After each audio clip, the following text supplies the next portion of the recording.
I had hearing impairment first, probably genetic, an accident in the military that caused deafness for a couple days. I've hunted my whole life since I'm 14.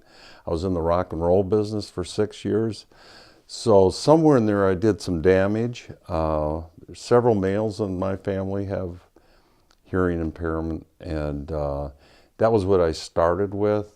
All the equipment is up here, and it's outside, and they can pack a little more power and a little more science into it.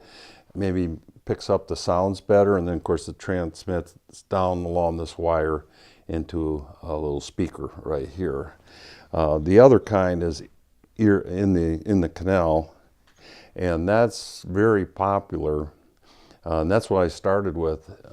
See, the digital ones that I became aware, I was 50 years old, so I was about 18 years ago, and that's when they first started coming out. And I had in the canal hearing aid, and that's a little bit of the vanity of the whole thing, because they hide a little better.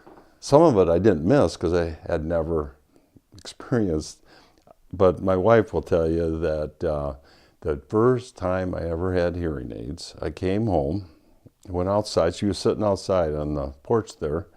I said, "What is wrong with those birds? Holy buckets, they are going crazy." She says they sound like that all the time. Duck hunting is much louder, and especially the environment you're in, you're somewhat in the rushes or whatever. I had earphones. I initially just had protection, but after my nephews got upset with me saying, get down, and me not just standing there, and then they'd have to grab me to get down because some waterfowl were coming. Then I got the ones that have a microphone. I was a little disappointed when I got my first hearing aids because I expected them to be like glasses. And now I never paid any attention to the word aid, and these are corrective. When you put them on, you can read and see as you should. And when you put hearing aids in, they only aid your hearing. It's not perfect. It sounds a little electronic. It's not as natural.